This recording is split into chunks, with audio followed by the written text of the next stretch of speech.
Welcome to the Did You See That Sports Podcast. This is a podcast dedicated to Cleveland sports and those Did You See That moments that you text your buddies about. I'm Colton. This is Ryan. Let's dive right into it.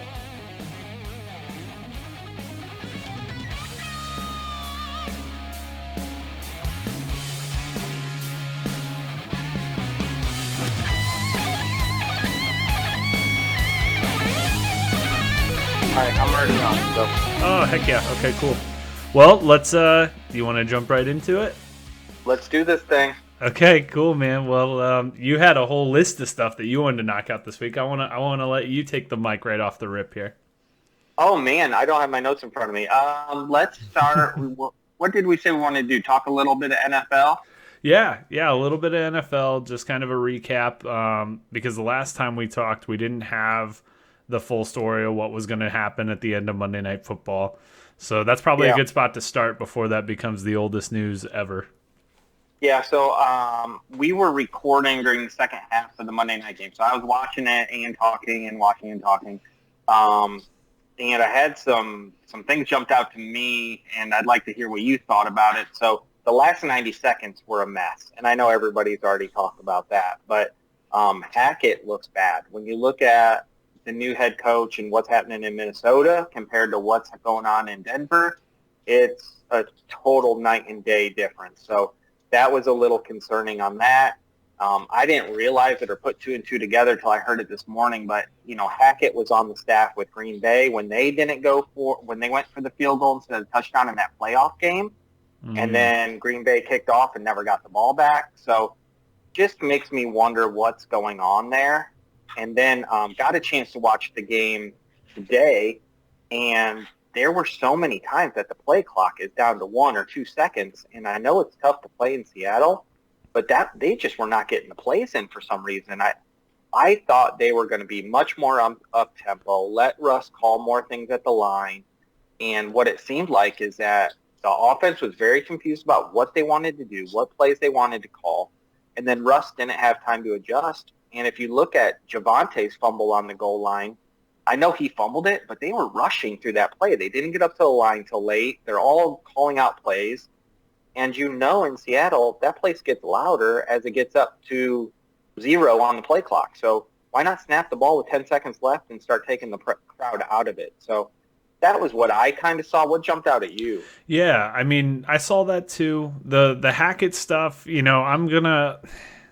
it didn't look good. It was a real bad look, especially if you watch the Manning cast side of things, right? That's the one that's been played up the most, where Peyton for like 45 seconds straight is just tapping his hand. It's pretty damning, but it's his first game as a head coach, and I think it's a good team. I think he has some time. I want to see what that team can do, but I don't know, man. Is it Russ? I didn't see anything from Russ that made me jump out of my chair and go, oh my gosh, he is going to take this team to the promised land. I mean, is he even a top 10 quarterback in the league right now?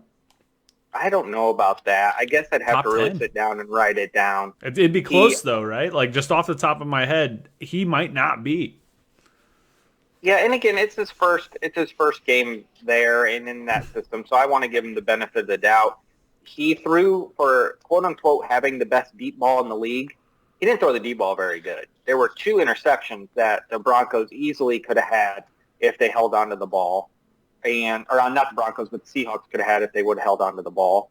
And he kept rolling out to his left. I mean, I know Seattle's trying to force him that way, but it just didn't look good. It just didn't look like they were on the same page. And that is a talented team that I thought would make the playoffs because they do have so much talent. But if they can't pull it together, they've got to score more than 16 points if they're going to win, especially in the AFC West. Yeah. And like you said, we both said different versions of, it's early, let's give them a chance. Week 1, you might be able to throw this thing out the window in a couple weeks, but we also might be at week 4 or 5 looking back going, well, The signs were there early that this thing was not gelling, as well as some of the other marriages that happened over the offseason. You mentioned the Vikings. I mean, new head coach comes in, plugs in. The offense stayed basically the same, but you have an entirely new direction. That went off swimmingly. There's some good ones out there. Yeah, I know Hackett has come out and said he would have done things differently if he I would have had hated another that. chance. I want to cut that. I hated that. I hate when the public opinion is so loud and then the coach comes out and just agrees with it. And it's like, you made the call though.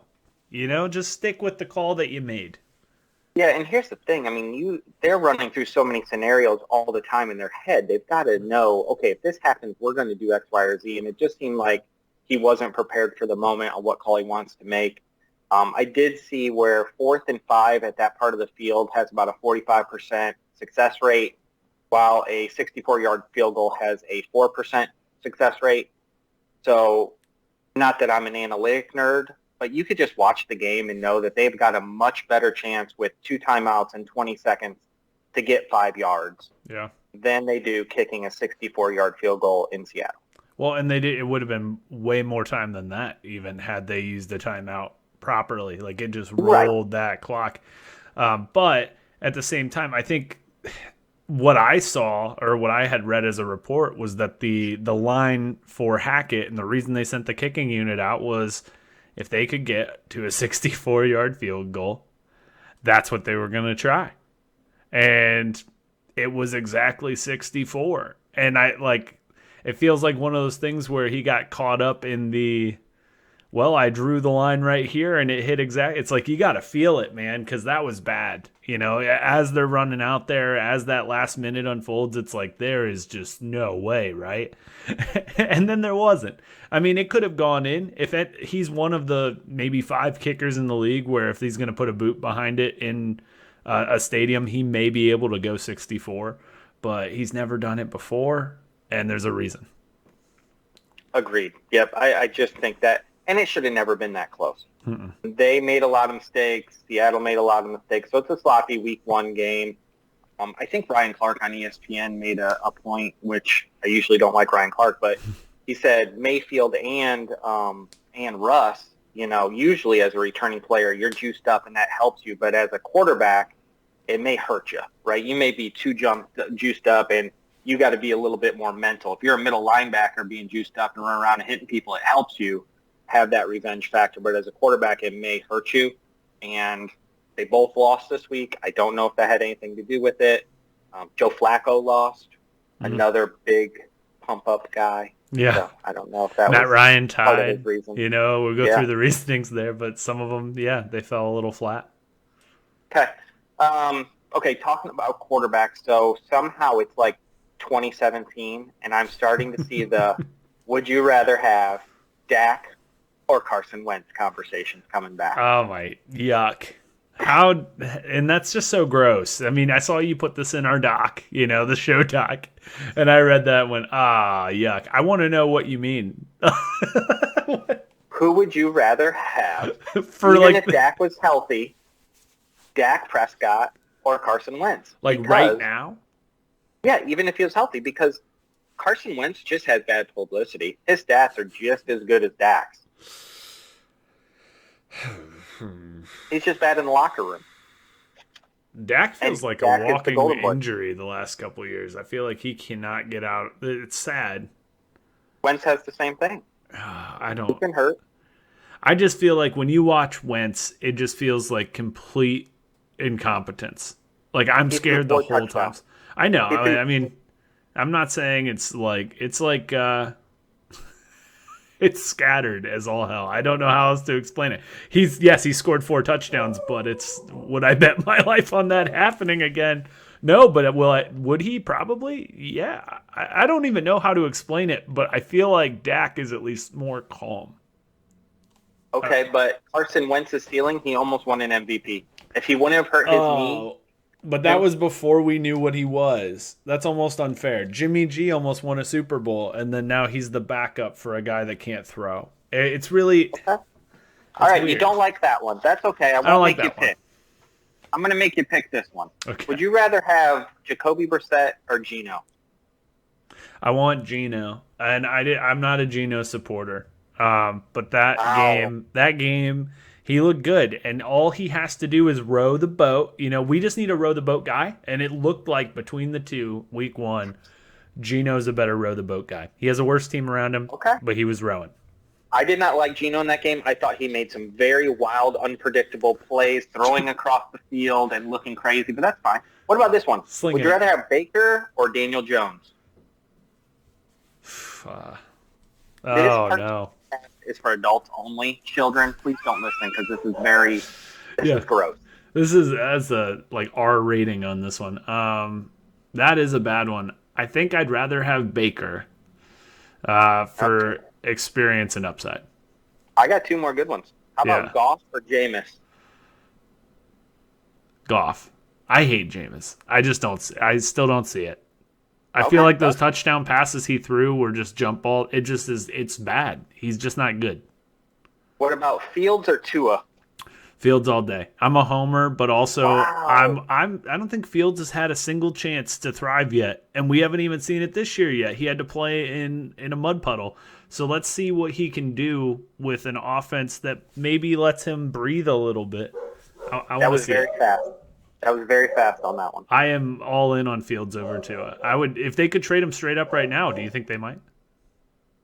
Who, Fields for Tua? Yeah, do you think they might? No. Oof.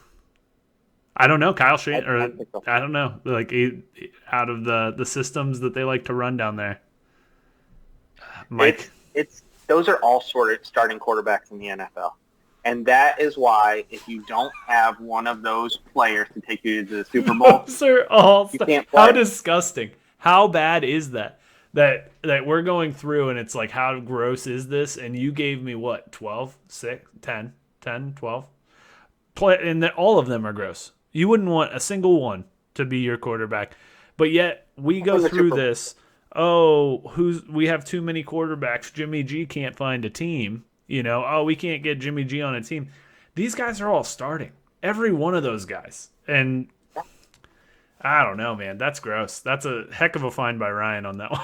And what it is that it's fantasy football. People will look at the stat line and say, hey, Fields gave me 24 points. I'm good. He's a good quarterback. He is not a good quarterback. And this is going to happen to Trey Lance. He's going to be so bad at football that he's not going to start anymore, even though he's going to be a great fantasy quarterback. Possibly. Yeah. Okay, so we're getting into week 2 for the NFL. It kicks off week 2's tonight in about an hour or so. We're taping before the game. You wanted to kind of get a top 3 matchups. What do you kind of see this week? Which teams did you want to make sure you saw? Yeah, so let's knock the big one out of the way right away. The Thursday night matchup that we've got going tonight. This is going to be one of the bigger matchups of the week. We've got Kansas City versus the Chargers. I've got a buddy that I work with or have worked with that is going to be at the game in his little sideline seats. So I'm going to make him give me an update. We'll share that with you after. He said if he doesn't black out by halftime, he'll let me know by the end of the game. So Is he a Chiefs fan? Is he that what's going is on? big time Chiefs fan, season ticket holder, lives in Kansas City. So I talked to him today. He's on his way to the game. I think it's going to be amazing. I would have flown out there if I could. I'm excited about that one. Do you have one you're looking forward to? I didn't put that one on the list just because it felt so obvious. Yeah, I didn't right. put it down on the list. I've got Saints Bucks. I want to know who's real. Ooh. One of these teams is going to win this, and it's What going if to they tell tie? us a lot about the rest of the season. It will not be a tie. You can put it in the bank. Saints Bucks. I don't hate Saints Bucks. I kind of like the. We'll see. Who do you think wins Saints Bucks? I think the Saints win because I hate the Bucks. I'm going to Okay. die on this hill. Okay. Well, my second one here is Vikings Eagles.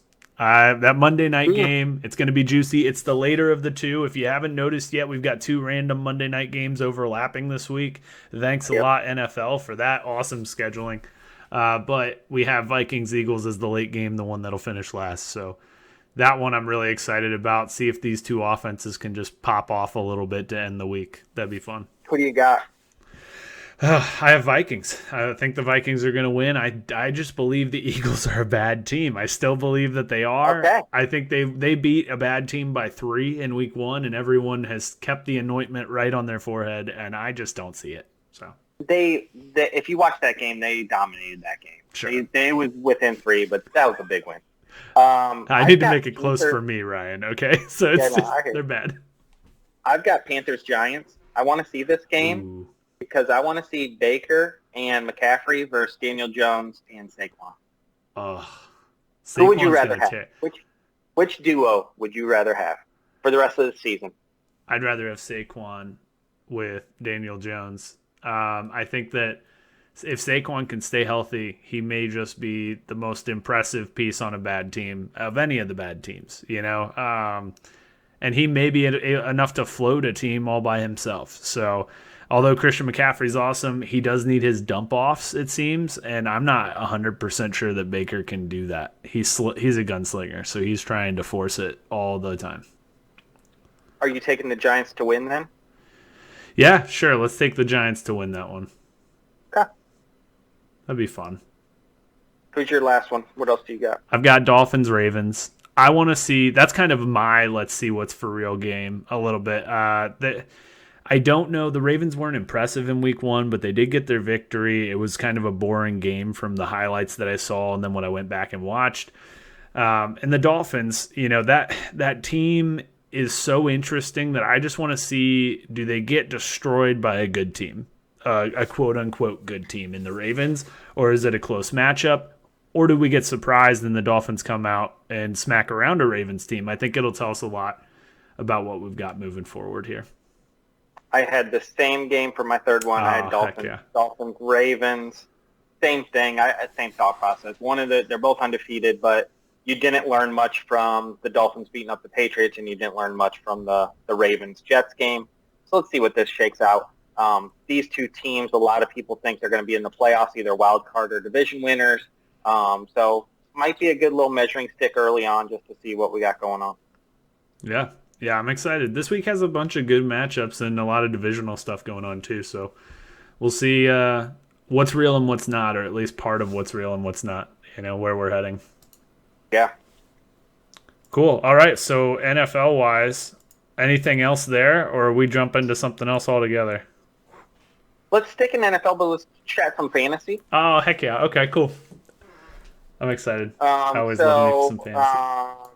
Everybody's got cute little segments that they always talk about. So I'd like to go through the what players after week 1 are already dead to you. They are not coming back. They're a mess. You're not looking at them on the waiver wires or to trade for them. And if they're on your team, you're like, oh my God, what have I done? Ooh, okay. So personally, I didn't have anyone disappoint me too personally that where they're dead to me, but I do have someone where I've put him on the bench. I put him in holding, and he's on the edge of being dead to me. It's Allen Robinson. I saw this. He is on parole. He's hurt me before, and he may hurt me again, but he's not doing it this week. I need to see something fun out of Allen Robinson before he gets put back in a lineup. He's not allowed to hurt me without my own permission. What if he hurts you by going off for 3 touchdowns while he's on your bench? That's just so fitting. I don't know. I just can't. I'd rather have that than have him be out there again and just one more time give me a jab. The bench play, at least at that point, he's given me little bows and blessings to go trade his ass next week. Goodbye.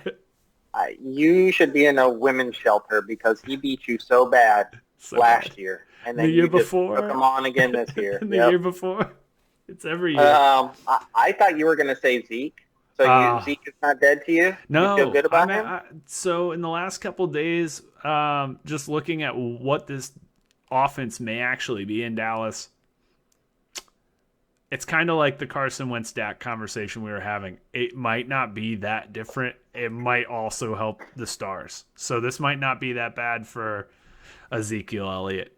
And by not that bad, I mean it might be just okay, but I don't think he's going to go away. They're going to need him if they're even going to try, He did not do well when Dak went out with injury with his ankle. Now, he wasn't 100% either that year, but the stats do not look good, and he was a lot younger then. So the dead to me list on mine is very large. Okay. I just write people off. Go They're ahead. dead. I had one more. Oh, go. Well, I have one more. It's CD Lamb. I'm out on CD Lamb. We had a personal thing this week where I'm for sure out on CD Lamb, but I was out. That is the part of the Cowboys offense that I don't want to touch without my high flying quarterback. So he's off the list for me. No trades, no nothing. Yeah. Okay. Well, you can't trade for him even if you want to. So the dead to me list. This is what I got. I've got Pollard dead to me. Cowboys. Pew, Yeah. pew, pew. He could not block to save his soul, and if you're going to play on third down, you got to be able to block. So if he's not going to play on third down, what is he going to do? And he didn't look that great. I think they lean on Zeke to get those yards early in the downs, and then he's a second backup on a team that's not going to score very many touchdowns. Not a good spot. David Montgomery. Hello, David Montgomery. You're in a timeshare. I don't know if you know it, but now you do. So you're dead to me. Yeah, him getting half of the Bears' running back workload doesn't sound like a recipe. He was like 68%. I thought it was pretty high. It'll be. Yeah, we'll see how it goes. No rain. I think Throw he the has rain less game yards than Herbert on less carries. So just keep that for what it is. Najee Harris. Yes. God bless you. You're dead to me. You're not getting any passes.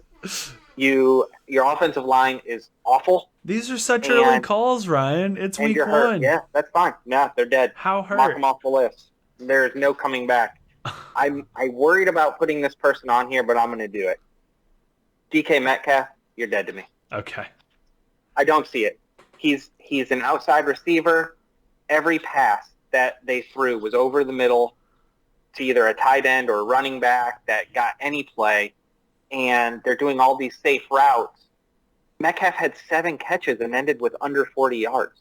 Yes, which makes no sense at all. The guy is he's a manimal. That dude should be catching the ball deep over the middle, deep down the sideline. He should be having 15, 20 yards per catch. But I don't know how that offense generates those catches. So those people, it was fun. I hope you have a great 2022 season, but y'all are dead. That makes sense why you keep denying all these trades that I'm sending you. Now that I know your list, I'm just messing with you.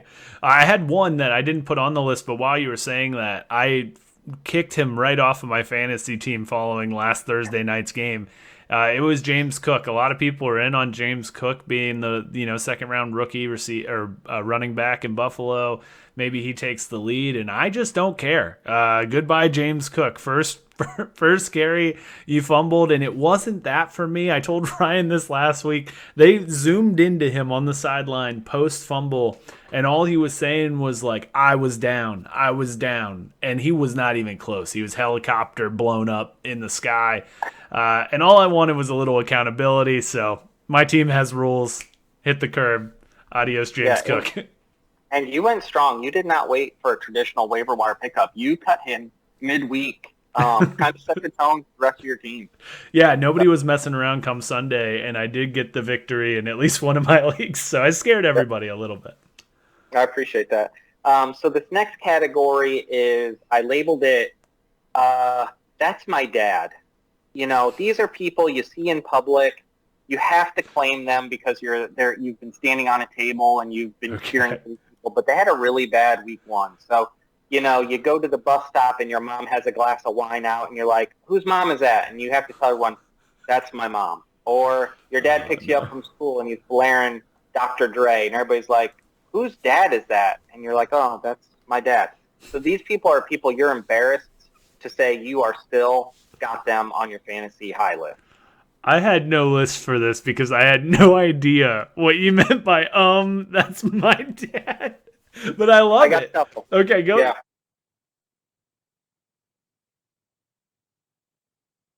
Yeah, you got it. So I've got 3. Give me Chase Edmonds. Did not look good. Did not get a ton of touches down there in Miami. But I'm going to say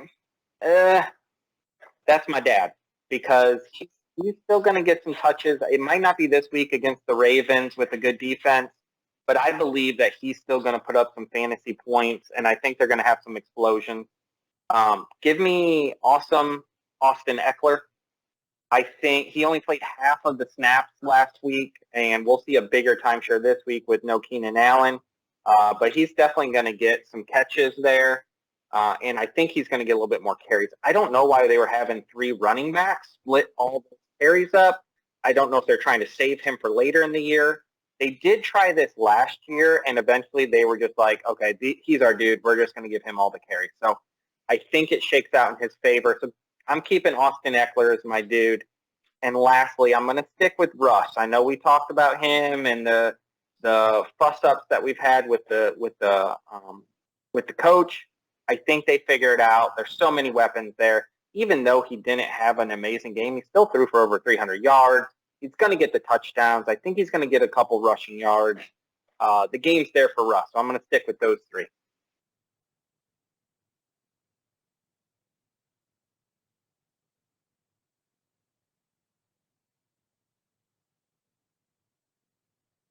Yeah, we don't know.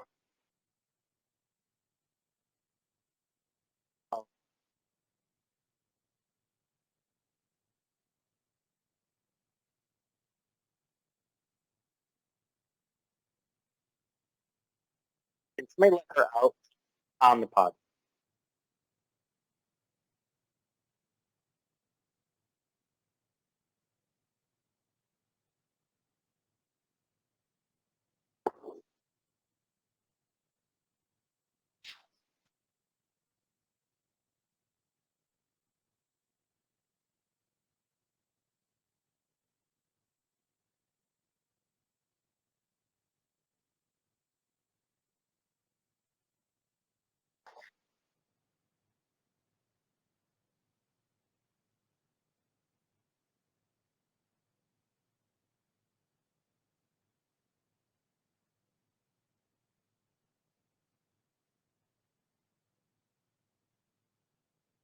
Yeah, I with that one, I think you're right. I think Jefferson's going to end up getting a ton of catches. They're going to the defenses are going to slowly lock into him. But what I see changing is that Thielen's going to go back to that high touchdown rate. They're going to throw everything at Jefferson when they get close inside the 30, and Thielen's going to be one-on-one, and him and Cousins have a relationship there where they're going to turn that into some touchdown.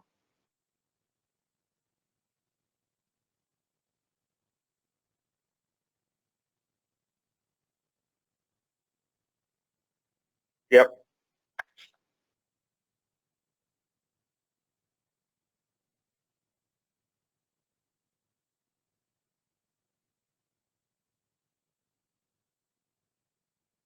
Yeah, that was the ones we just talked about. That's the ones we just talked about. Yep. So the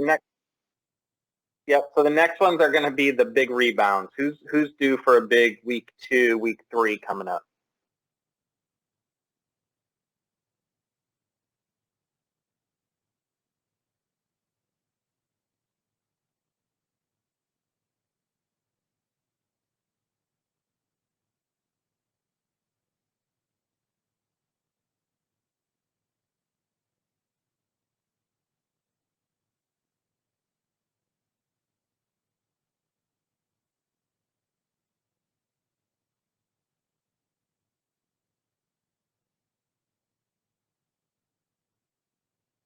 Yeah, I like that one. Give me Mike Williams.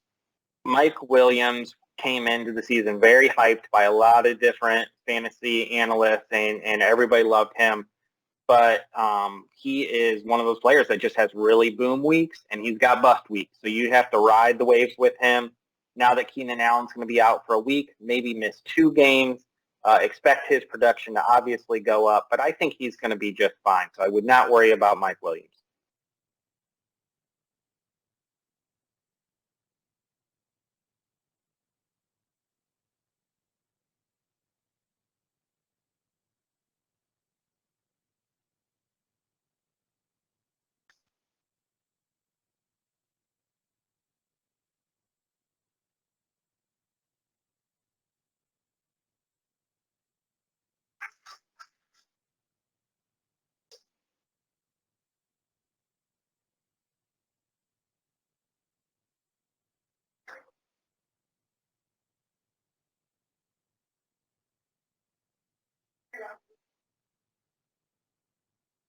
Yeah, the coaching staff loved Robinson. They had so many good things to say about it. So I'd be nervous about that one, but I see what you're saying. Give me Aaron Jones. I don't think there's another Packers game where he ends up with only 9 touches. The guy almost averaged 10 yards a touch, and they're going to find a way to get him the ball a little bit more. So it'll be interesting to see how they shake that out.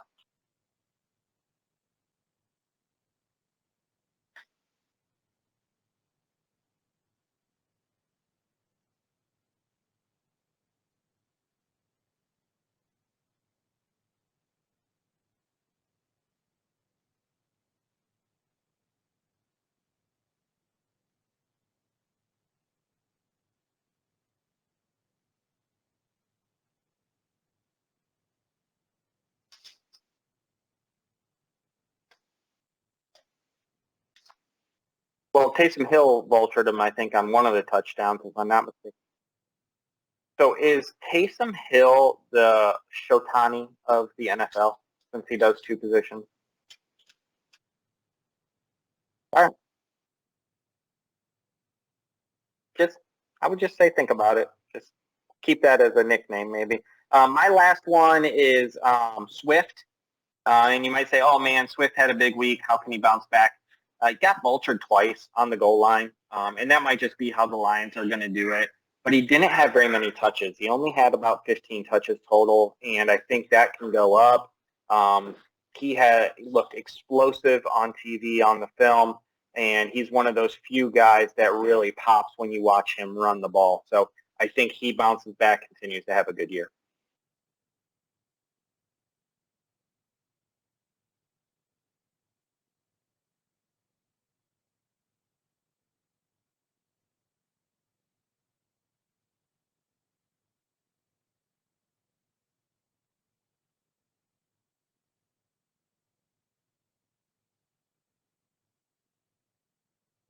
I agree.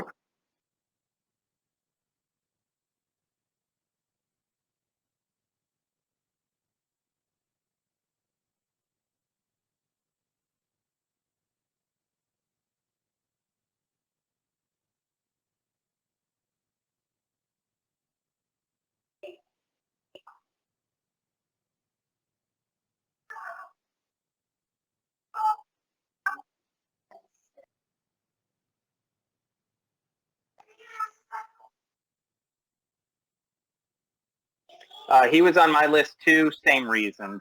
He did catch the ball. He looked okay during the game, but it wasn't the dominant Michael Thomas that we're used to. So he's on my list. I don't think he repeats that.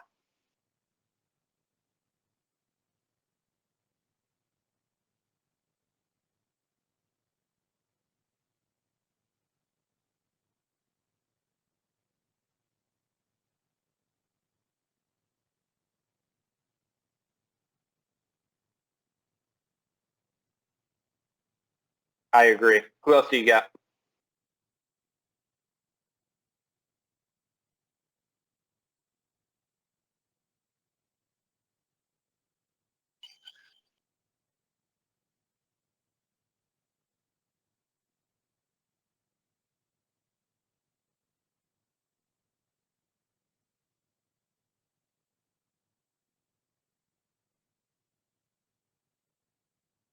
Yeah. They looked way out of sorts, and for all the talk they had about the connection, how the offense was going to work for him, they did not try to get him the ball. There weren't a lot of scripted plays to try and get him involved, and I don't know how they do that moving forward.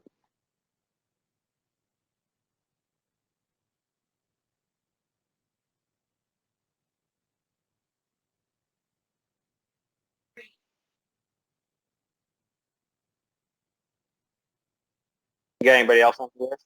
I've got a couple. Um, give, give me Leonard Fournette. I'm going to continue to ride this. They had 13 people on their injury list this week. He's one of them with a hamstring. And I know they had the game in hand when he got hurt in the fourth quarter, but he limped off. They didn't really mention it much on the broadcast, but he never came back in. So dealing with injury, now you got 4 offensive linemen hurt or gone. I just don't see how he continues to do a great job. And like I said, I think they've got some losses that pile up, and I don't see him repeating that performance. Also got Samuel on there. I don't know if, like you said, Carson Wentz can keep up that performance and spread the ball around.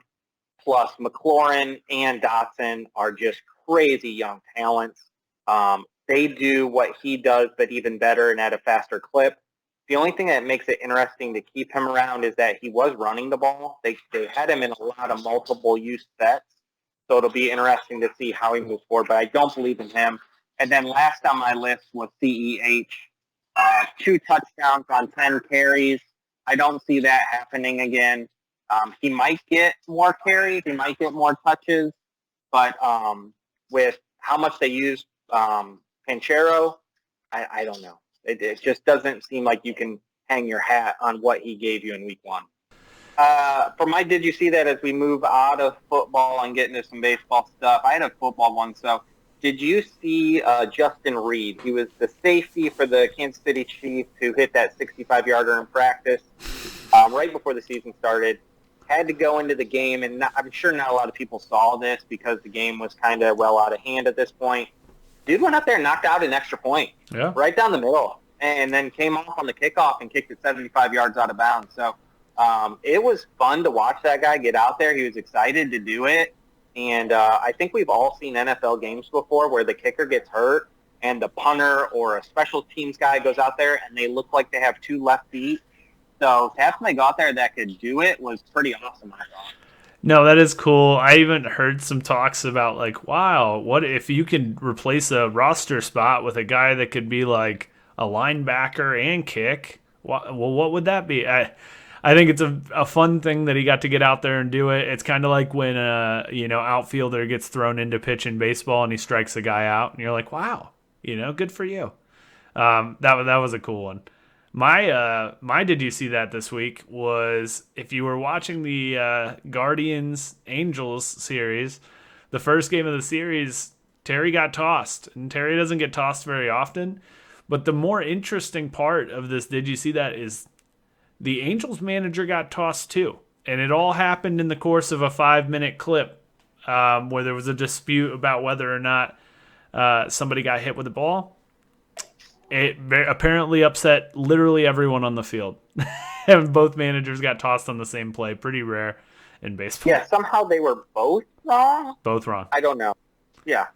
They were mad that he didn't do enough, and then mad that he did anything at all was kind of where everyone was coming from there. That was a weird one. But with that, talking a little baseball, I've been glued back into the Guardians the last couple weeks here, and especially this past week, they were on one heck of a tear through that fun little clip we just talked about, and all the way up until today, where they unfortunately lost. They were on a 6-game winning streak, though. Did you get to watch a little bit of the Guards? I did. I think they were up 4 games before today. It looked like they lost, I think, today. But they did have a nice little run. The one thing that I'm trying to look at is, I guess I'm maybe getting a little ahead of myself, but I wanted to look at the playoff matchups. And I looked at this year. So against the Yankees this season, we are 1-5. Ooh. Against the Astros, we're 3-4. The Blue Jays were 5-2, and the Mariners were 1-6. So those are kind of the projected teams to make it in with us, and it doesn't look like we've matched up well. Now, we were hurt in some of those series, but everybody's got somebody hurt during a baseball year, so it'll be interesting to see how this lines up and how we can get our starters to line up against their starters. But there's not one team I feel great about going up against, even the Blue Jays, because they are a strong offensive team that could really give us some problems. Yeah, I didn't realize the stats were that bad, actually, against the good teams. But that's what I do. I bring the good news. Yeah, all of the great and glory news here that we're gonna, struggle against the good teams here. This team's different though. They've kind of settled in the second half of the season. Where in the early first half, there was a lot of movement going on. Guys coming up, guys going down. We were switching around pitchers. We were switching around positions. In the last couple of weeks, we've really settled into a lineup that makes sense and a roster that's making more sense. There's still movement happening, as all baseball, but I think that this roster, as constructed right now, is really fun. They have some offense. They've got a young team, a lot of guys that can get at bats and get on base, and then the pitching's starting to settle in a bit too. So baseball is one of those finicky things where if you catch me in March, April, May, and you beat me 5 times, I might not even be the same team by the time we get to October. So, Yeah, I agree with that. The thing I like about this team is it seems like whenever we need a win or need to string some wins together, they step up and they get done what we need to get done. There's a lot of different points during the season where if they would have went the other way, we would have been out of it and we would have fell too far behind or we would have given up a big lead. The only time I can really think of is just this recent Seattle series. I felt like we needed some wins. We knew that was going to be a tough series, and we kind of got shellacked a little bit. But besides that, I mean, when the cards are on the table, these young kids, they come to play, man. They have no fear, and they go after it. yeah. I mean, hey, up until today, we had just gotten a sweep. The White Sox were talking a little trash. You know, we didn't hold up against them. They ripped on us today.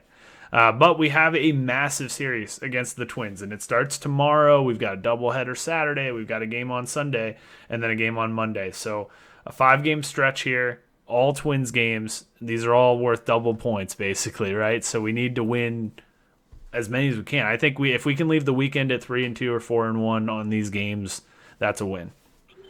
What do you think of the Sox and the Twins? These are our two guys we've got to outlast, outplay, outwit, survivor them. What are we doing? Yeah, I'm still more scared of the White Sox. They're a tough team. They know what it takes to win, and I think they could catch us. But like I said, I'm just relying on how many home games we have combined with our 4-game lead right now, and I think we hold on to what we need to hold on to. We've always played well when our back's against the wall, so I think we're going to do that and finish strong. If we win these 2 series and then finish with those 6 games against the Royals, we're going to be just fine. So, like you said, I think we just need to win the series 2-3, 2-1, 3-2, whatever it takes to get the most wins out of it, and then come out 1 game ahead and then move on to the next series is what we need to do. Yeah, they just need to float. You know, we need to survive through the postseason here, and then it's 1 game at a time, 1 series at a time, and you can win in baseball. The best team does not always win, but the most scrappy team, the one that can win the most series or the most in a couple sets, you're going to be fine. So I'm excited. We're heading into the postseason here strong. Hopefully we can keep it up. We'll know, like we've said a couple times, by next week, kind of where we're sitting for the home stretch. So it's going to be a tight one. Yeah, I'm ready to see how this weekend shakes out. So there's a lot of good baseball on. Before we wrap it up and call it a day for the weekend, and then we'll touch base next week, Browns play the Jets. How do you see that game? Give me some notes and what you're looking for and what you think the game's going to look like. Yeah, I am so excited to watch this Browns defense go up against the Jets. I want them to dominate. I think that Myles Garrett can catch the statue that is Joe Flacco, hopefully a couple times at least. Let's pad those stats. It's a fun one. Joe Flacco, how many passes do you think he had last week against the Ravens? Ooh, I haven't looked. So 15. 59 passes last week. Oh, I was thinking maybe it's low. Surprisingly low. But if he throws the ball 59 times against the Browns defense, Myles Garrett is going to hang his skull and spine on a wall like the Predator.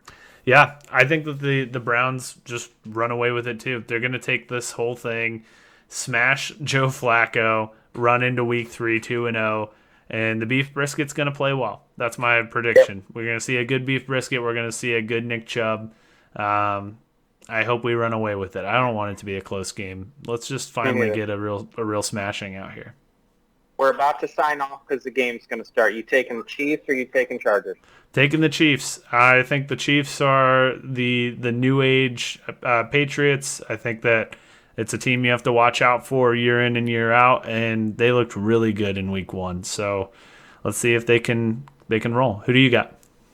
give me the Chiefs. Not that it's a must-win, but I think they need it more. It's a short week at home against the Chargers, who have people hurt, and you've got to win this one, because if you don't win this one, that means you got to go to their place to split. It makes it a little bit more difficult, and I think this division's close. All right, well, thank you guys for watching this week. It is, did you see that we're, episode 8? That's what we had here? Oh, my gosh.